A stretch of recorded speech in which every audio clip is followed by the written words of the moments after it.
नमस्कार, स्वागत है आप सभी का एवन उत्तराखंड में। मैं हूं आपके साथ हर्षदा जोशी। आइए नजर डाल लेते हैं इस वक्त की हेडलाइंस पर।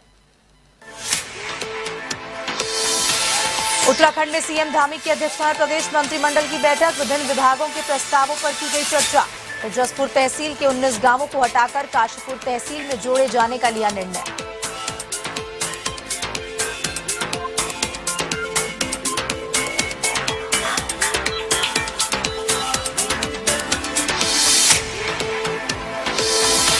भाजपा प्रदेश अध्यक्ष महेंद्र भट्ट की प्रेस वार्ता। कहा 15 सितंबर तक पूरा होगा सांगठनिक गठन। जिला स्तर के सभी पदाधिकारियों को दी जाएगी बूथ प्रबंधन की जिम्मेदारी।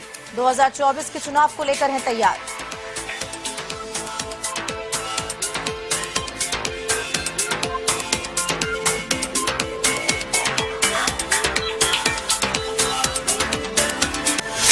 चार सितंबर को दिल्ली में कांग्रेस की महंगाई महारैली। रैली को सफल बनाने के लिए कांग्रेस प्रदेश मुख्यालय में बैठक का आयोजन। प्रदेश अध्यक्ष करण मारा, हरीश रावत समेत कई विधायक रहे मौजूद।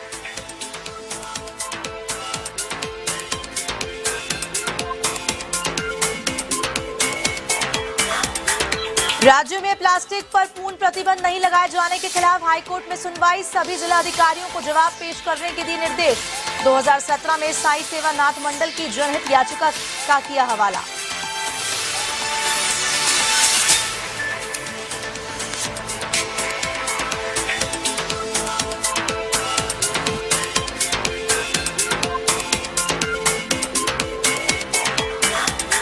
किच्छा में 40 वर्षीय व्यक्ति की संदिग्ध परिस्थितियों में मौत। रिश्तेदारों ने पत्नी और पुत्र पर लगाया प्रॉपर्टी के लिए हत्या किए जाने का आरोप। किच्छा पुलिस से कार्रवाई की मांग।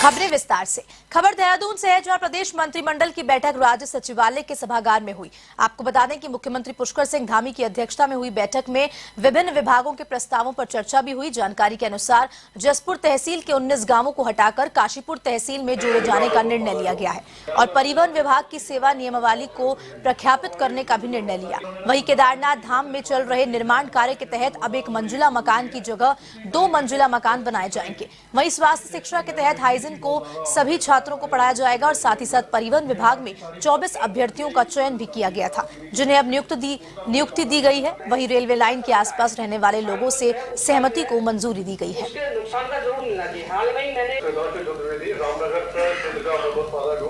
लगाने जाते हैं तो उसकी शुरुआत बहुत से होती है।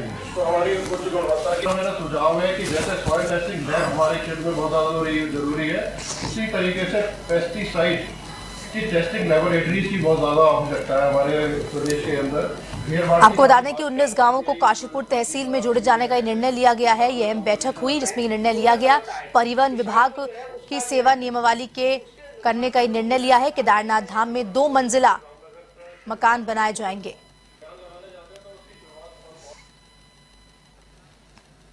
पत्रकार वार्ता में बीजेपी प्रदेश अध्यक्ष महेंद्र भट्ट ने कहा कि 2024 के लोकसभा चुनाव की तैयारी के लिए दायित्व सौंपे जाएंगे। यूएनएसआर और हरिद्वार में हारी हुई सीटों को जितनी की जिम्मेदारी राज्यसभा सांसदों की भी होगी और पार्टी चंपावत उपचुनाव का फॉर्मूला भी अपनाएगी।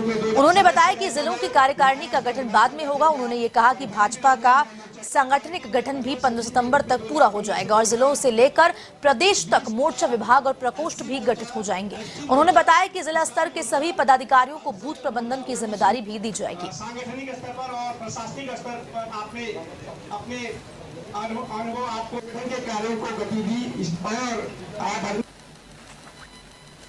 देखिए, हमने जो टीम कल घोषित किया और भविष्य में जो मोर्चे प्रकोष्ठ घोषित करेंगे, हम 2024 के चुनाव को केंद्र में रख के कर रहे हैं। प्रवासी कार्यकर्ता, समय देने वाले कार्यकर्ता सबसे व्यक्तिगत रूप से वार्ता करने के बाद हम एक टीम को घोषित कर रहे हैं, जिसमें हमने भौगोलिक परिदृश्य का भी ध्यान रखा है, यहाँ के सब जो समीकरण उनका भी ध्यान रखा है और हमने उसमें जो पूर्व के पदाधिकारी अनुभव कार्यकर्ता उनको भी ध्यान रखा है। तो सब प्रकार की टीम बनी है। 2024 चुनाव, पंचायत चुनाव, हमारा जो नगर पालिका चुनाव है उसको केंद्रित करके हम टीम बना रहे हैं। देखिए, भौगोलिक दृष्टिकोण से हमने केंद्र से आग्रह किया है कि हमको जिलों की अनुमति दें। वार्ता चल रही है, बात चल रही है और मुझे लगता है कि बहुत जल्दी हम उसमें अनुमति मिल जाएगी तो हम आपके सामने करेंगे। जो बड़े जिले हैं भौगोलिक रूप से जहाँ विधानसभाएं ज़्यादा है, उन विधानसभाओं को हम चाह रहे हैं कि थोड़ा छोटे जिले का स्वरूप मिले, और स्वाभाविक रूप से जिले बनते हैं तो कार्यकर्ता भी जुड़ते हैं, उनका दायित्व बढ़ता है, तो संगठन विस्तार भी कहलाता है और हमारे काम को कुछ बल एक प्रकार सुलभता भी होती है।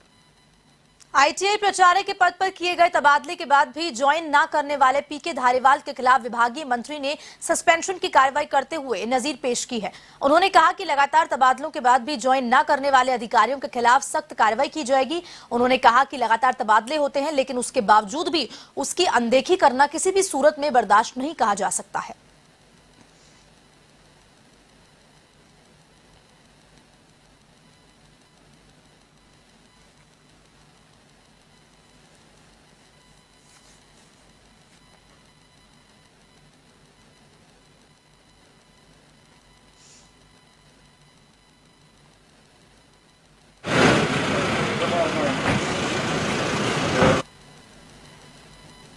आईटीआई विभाग में एक क्लास 1 प्रिंसिपल हैं पीके धारीवाल।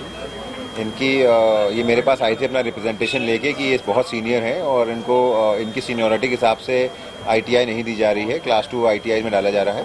तो मैंने सचिव को मार्क करके कहा था कि भाई सीनियरिटी के हिसाब से जो भी इनकी एलिजिबिलिटी है उसके हिसाब से इनको कंसिडर किया जाए। उनको ट्रांसफ़र किया गया क्लास 1 आईटीआई में, उन्होंने ज्वाइनिंग लेने से मना कर दिया। फिर उनको दूसरा ट्रांसफ़र दिया गया किसी और क्लास 1 आईटीआई में, वहाँ पे भी उन्होंने ट्रांसफ़र होने के बाद 3 महीने तक ज्वाइनिंग नहीं करी। और फाइनली जब हरिद्वार में उनका ट्रांसफ़र किया गया तो उन्होंने हरिद्वार में जाके और अपनी उस 3 महीने की सैलरी निकाल ली जिस 3 महीने उन्होंने ज्वाइनिंग नहीं करी थी।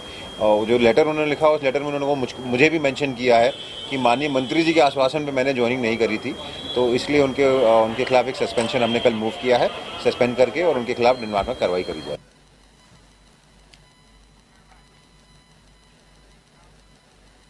देश भर में बढ़ती महंगाई, बेरोजगारी और मोदी सरकार की जन विरोधी नीतियों के खिलाफ 4 सितंबर को दिल्ली में महंगाई पर हल्ला बोल महारैली होने जा रही है। बता दें कि इस रैली को सफल बनाने के लिए कांग्रेस प्रदेश मुख्यालय में प्रदेश अध्यक्ष करण मारा की अध्यक्षता में अहम बैठक आयोजित की गई। इस बैठक में पूर्व मुख्यमंत्री हरीश रावत, नेता प्रतिपक्ष यशपाल आर्य, पूर्व प्रदेश अध्यक्ष प्रीतम सिंह और गणेश गोदियाल समेत तमाम विधायक शामिल हुए। इस दौरान पूर्व मुख्यमंत्री हरीश रावत ने कहा कि 4 सितंबर को रामलीला मैदान दिल्ली आयोजित में होने जा रही रैली में अधिक से अधिक संख्या में कांग्रेसी कार्यकर्ता भाग लेंगे। उन्होंने कहा कि 8 साल के कार्यकाल में भाजपा सरकार ने महंगाई चरम पर पहुंचा दी है। वहीं नेता प्रतिपक्ष यशपाल आर्य ने भी सरकार पर महंगाई को लेकर हमला बोला।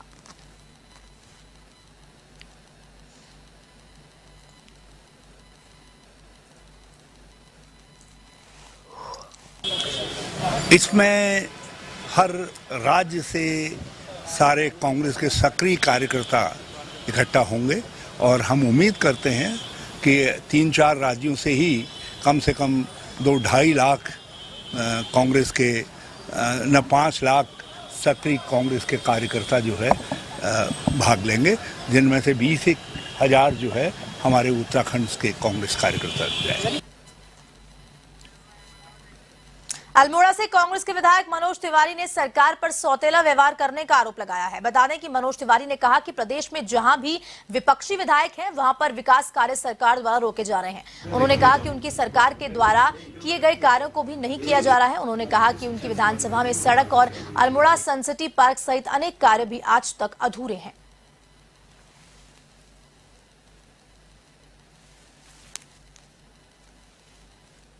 जहाँ जहाँ हमारे विपक्ष के विधायक हैं, सरकार द्वारा लगातार उस क्षेत्र की उपेक्षा की जा रही है और जो भी हमारे चाहे पूर्ववर्ती सरकार कांग्रेस के सरकार के काम थे पिछले 5 साल में भी उनमें प्रगति नहीं हुई और वर्तमान में भी प्रगति नहीं हो रही है। और लगातार उस क्षेत्र की चाहे मोटर मार्ग हो, चाहे वहाँ पे जो बड़े हमारे काम हो, जैसे अल्मोड़े के अंदर अंतर्राज्यीय बस अड्डा का निर्माण है, उप क्षेत्रीय विज्ञान पार्क है, फूड क्राफ्ट इंस्टीट्यूट है, इन सारे कामों में जो अभी तक पूर्ण हो जानी चाहिए थे विधिवत रूप से संचालन हो जाते हैं, लेकिन सरकार द्वारा इसकी घोर उपेक्षा की गई है। अल्मोड़ा विधानसभा की उपेक्षा की गई है और निश्चित रूप से हम सरकार से मांग करते हैं कि तत्काल इन निर्माण कार्यों को प्रगति पर किया जाए और उनको पूर्ण किया जाए। और पूरे विधानसभा की जो हमारी मोटर मार्ग है, जो चाहे प्रथम चरण में है या द्वितीय चरण में है, जहाँ प्रथम चरण का कार्य होना है उनकी स्वीकृति की जाए। जहाँ लालकुआ सेंचुरी पेपर मिल प्रबंधन पर कर्मचारियों के उत्पीड़न को लेकर सर्वदलीय महापंचायत बुलाई गई, जिसमें क्षेत्र के सभी राजनीतिक दल के नेताओं ने पहुंचकर मिल प्रशासन के खिलाफ हुंकार भरी। वहीं महापंचायत में पहुंचे नेता प्रतिपक्ष यशपाल आर्य ने मिल प्रबंधन को दो टूक चेतावनी दी है कि अगर कर्मचारियों की मांगों को नहीं माना गया तो आंदोलन की ओर उग्र किया जाएगा। साथ ही उन्होंने ये भी कहा कि उनके द्वारा सेंचुरी पेपर के मामले को सदन में भी उठाया जाएगा। इस दौरान सेंचुरी पेपर मिल के मुख्य गेट एवं धरना स्थल पर भारी पुलिस बल तैनात रहा।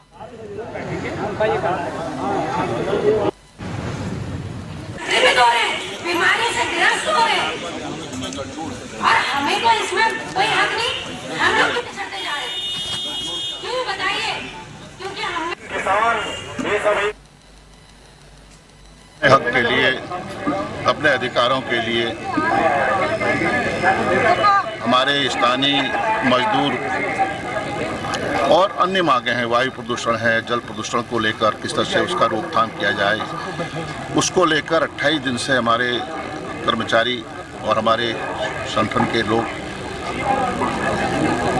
शंकर जोशी जी हमारे प्रधान हैं, युवा नेता हैं, उनके नेतृत्व में यहाँ पर लगातार धरने पर बैठे हुए हैं। लेकिन प्रशासन, मैनेजमेंट जो है लालकुआ सेंचुरी का, वो बात करने को तैयार नहीं है। हमारा कहना है कि वार्ता से ही समाधान होता है, रास्ता निकलता है और ये नौजवान शांतिपूर्ण तरीके से आंदोलन में यहाँ पर बैठे। पौड़ी जिलाधिकारी डॉक्टर विजय कुमार जोगनदंडे ने कलेक्ट्रेट सभागार में अधिकृत ठेकेदारों के साथ बैठक की।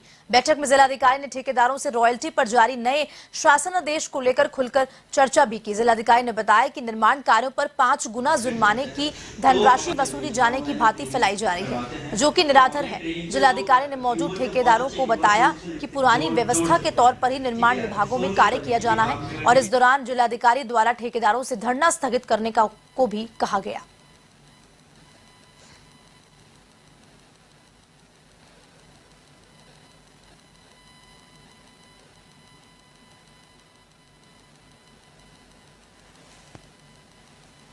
बैठक थी रॉयल्टी के संबंध में थी, जो 19-21 तारीख का जो नया शासन आदेश जारी हुआ, जिसमें हमारे बैठक हुई थी खनन अधिकारी सचिव के साथ, कई ठेकेदारों बैठक में शामिल हुए थे। वो नया शासन आदेश जिलाधिकारी ने हमें समझाया है कि जो पुरानी रॉयल्टी है वही लागू रहेगी, वही नियम लागू रहेगा। जो आगे की नीति आएगी उस बारे में तब बात अलग से होगी। ठीक है, पुरानी व्यवस्था और जिलाधिकारी ने आदेश दिया है कि पुरानी व्यवस्था रहेगी। आज माननीय जिलाधिकारी महोदय और जिला खनन अधिकारी महोदय की उपस्थिति में ठेकेदार संघ पौड़ी का एक प्रतिनिधिमंडल की वार्ता हुई, जिसमें माननीय जिलाधिकारी द्वारा अवगत कराया गया कि ठेकेदारों से पूर्व की भांति जो रॉयल्टी बिल से काटी जाती, देयक से काटी जाती थी, वही व्यवस्था रहेगी। और माननीय जिलाधिकारी महोदय ने आश्वासन दिया है कि अगर कहीं पे भी कोई दिक्कत आती है तो आप मेरे से आके यहाँ पे आके वार्ता करें। उद्योग विभाग के माध्यम से जो खनन की रॉयल्टी को लेकर जो निर्देश पूर्व में प्राप्त हुआ था और उस रॉयल्टी के संबंध में ठेकेदार संघ की तरफ से और विभाग की तरफ से जो है काफ़ी उसको लेकर सवाल पूछे जा रहे थे कि उसमें अत्यधिक मात्रा में रॉयल्टी का भुगतान करना है या दंड का प्राविधान है, जो कि न्यायोचित नहीं था। तो उसको संदर्भ में सभी ठेकेदारों के द्वारा जो है ज्ञापन जो है पूर्व में कई बार शासन को प्रस्तुत किया गया था और शासन स्तर पे इस संबंध में वार्ता भी कई बार की जा चुकी थी। शासन स्तर से इस संबंध में एक नया शासनादेश जारी किया गया है, जिसमें किसी भी ठेकेदार का कोई वेतन, कोई उनका भुगतान, कोई उनका लंबित देय बीजक, उसको रोकने का कोई निर्देश उसमें नहीं था। ऐसा एक निर्देश प्राप्त हुआ है और उसके अनुपालन में वर्तमान में सभी विभागों को। चमोली जिला विधिक सेवा प्राधिकरण के सचिव और सिविल जज सिमरजीत कौर ने जिला दिव्यांग पुनर्वास केंद्र का औचक निरीक्षण किया। उनके द्वारा कर्मचारियों को आवश्यक दिशा निर्देश भी दिए गए और सचिव ने दिव्यांग जनों के लिए चलाई जा रही जन कल्याणकारी योजनाओं को अधिक से अधिक प्रचार प्रसार करने को कहा और सभी के प्रमाण पत्र बनाने के भी निर्देश दिए गए।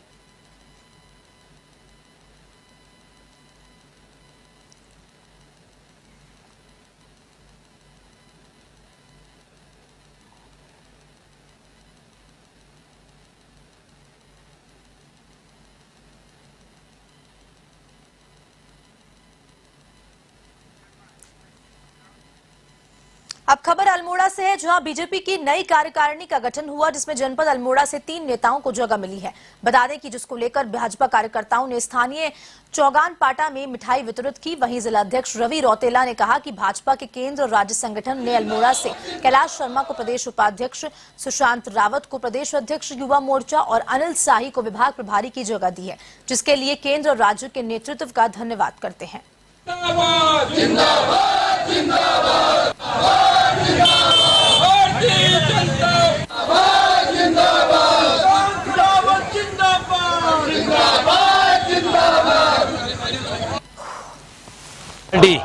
केंद्रीय नेतृत्व और प्रदेश नेतृत्व ने उत्तराखंड की भारतीय जनता पार्टी की नई कार्यकारिणी घोषित की है। उस कार्यकारिणी में हमारे जनपद से भारतीय जनता पार्टी के पूर्व में उपाध्यक्ष आदरणीय कैलाश शर्मा जी को पुनः उपाध्यक्ष, प्रदेश उपाध्यक्ष की जिम्मेदारी दी है। उनके साथ ही अनिल शाही जी को प्रकोष्ठ में जिम्मेदारी दी गई है और शशांक रावत जो पूर्व में अपने केंद्रीय मंत्री और पूर्व सांसद आदरणीय बची सिंह रावत जी के सुपुत्र शशांक रावत को भारतीय जनता युवा मोर्चा का प्रदेश का अध्यक्ष बनाया गया है। इस उपलक्ष्य में आज सभी कार्यकर्ता बंधुओं ने यहाँ चौगान पाटे में मिष्ठान वितरण का कार्यक्रम करने के उपरांत खुशी व्यक्त की है और जनपद से 3 बड़े नेताओं को प्रदेश नेतृत्व में प्रदेश संगठन में स्थान देकर भारतीय जनता पार्टी ने भारतीय जनपद अल्मोड़ा का मान सम्मान बढ़ाया। उत्तराखंड में भारतीय जनता पार्टी के प्रदेश अध्यक्ष महेंद्र भट्ट ने नई टीम का ऐलान कर दिया है। बता दें कि नई टीम में 3 महामंत्री बदले गए हैं। नैनीताल जिले से प्रदेश महामंत्री बनाए गए राजेंद्र बिष्ट की खबर जैसे ही कार्यकर्ताओं को मिली तो खुशी की लहर दौड़ गई। कार्यकर्ताओं ने एक दूसरे को मिठाई खिलाकर खुशी का इजहार किया। इधर महामंत्री बनाए जाने पर राजेंद्र बिष्ट ने केंद्रीय नेतृत्व और प्रदेश नेतृत्व का आभार व्यक्त करते हुए कहा कि 2024 के चुनाव के लिए प्रधानमंत्री नरेंद्र मोदी का जो सपना है उसे हम सब कार्यकर्ता मिलकर पूरा करेंगे। अरे मिठाई भी तो खिलाओ जरा, ऐसे तो ना चलेगा।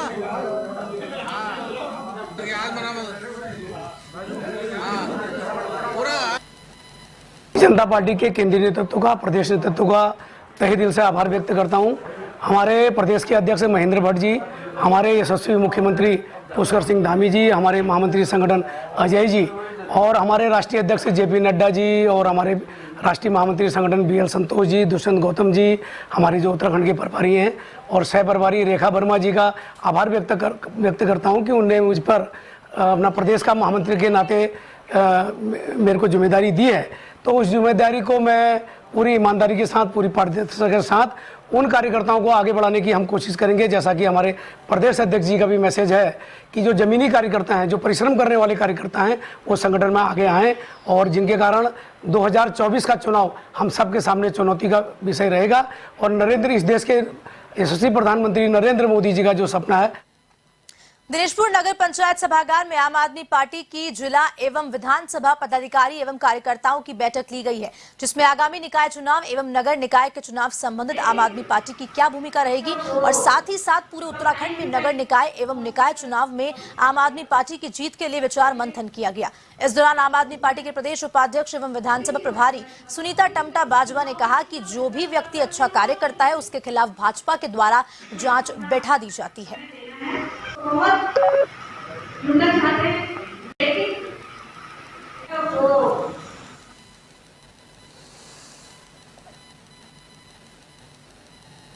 ये तो भारतीय जनता पार्टी का एजेंडा है कि जो अच्छा काम करना चाहते हैं उस पे सीबीआई ईडी की जांच बैठा दी जाती है, जबकि मनीष सिसोदिया जी जो हैं वो बिल्कुल इस तरीके के काम में नहीं है। मैं ये कहना चाहती हूँ भारतीय जनता पार्टी के लिए कि अच्छे काम वालों को ये हमेशा इस तरीके का डर जो दिखाना चाहते हैं, वो डर आम आदमी पार्टी जो है वो तो एक कट्टर ईमानदार पार्टी है, वो इन तरीके के डर के आगे बिल्कुल नहीं झुकेगी। वो सभी लोग यहाँ आज पहुँचे हैं और आज का मीटिंग का एक मुख्य उद्देश्य था कि आम आदमी पार्टी उत्तराखंड में पूरे दमखम के साथ निकाय चुनाव जो आने वाला अभी शुरू होने वाला है कुछ समय बाद। अब खबर देहरादून से है, जहां प्रदेश मंत्रिमंडल की बैठक राज्य सचिवालय के सभागार में हुई। मुख्यमंत्री पुष्कर सिंह धामी की अध्यक्षता में ये बैठक हुई। विभिन्न विभागों के प्रस्तावों पर इसमें चर्चा हुई और जानकारी के अनुसार जसपुर तहसील के 19 गांवों को हटाकर काशीपुर तहसील में जोड़े जाने का निर्णय लिया गया।